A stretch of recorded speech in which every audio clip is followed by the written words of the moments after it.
Hey friends, if you wish to fix error 30016-22 while installing Microsoft Office, then please watch this video. I will guide you through the resolutions. The first solution is disk cleanup. Search for disk cleanup in the Windows search bar and open disk cleanup. Click on OK.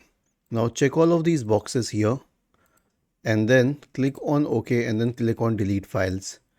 And the second one is to delete Microsoft Office files from OneDrive. Okay, so here's what you have to do.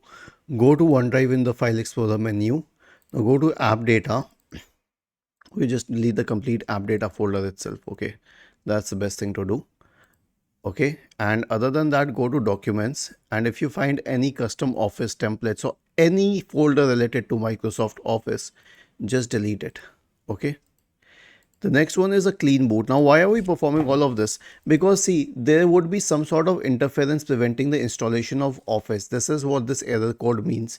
So once we have tried disk cleanup, means removing temporary files associated with Office and deleting Microsoft Office files from OneDrive, the only possibility is that there would be some third-party service or program preventing this installation. So here's how you would perform a clean boot on your system.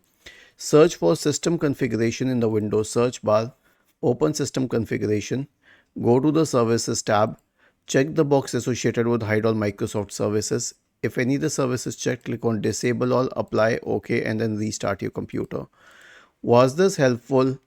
If yes, then please subscribe to the channel. If not, then let us know in the comment section of the video on how we could help you further. Thank you for watching this video and have a nice day.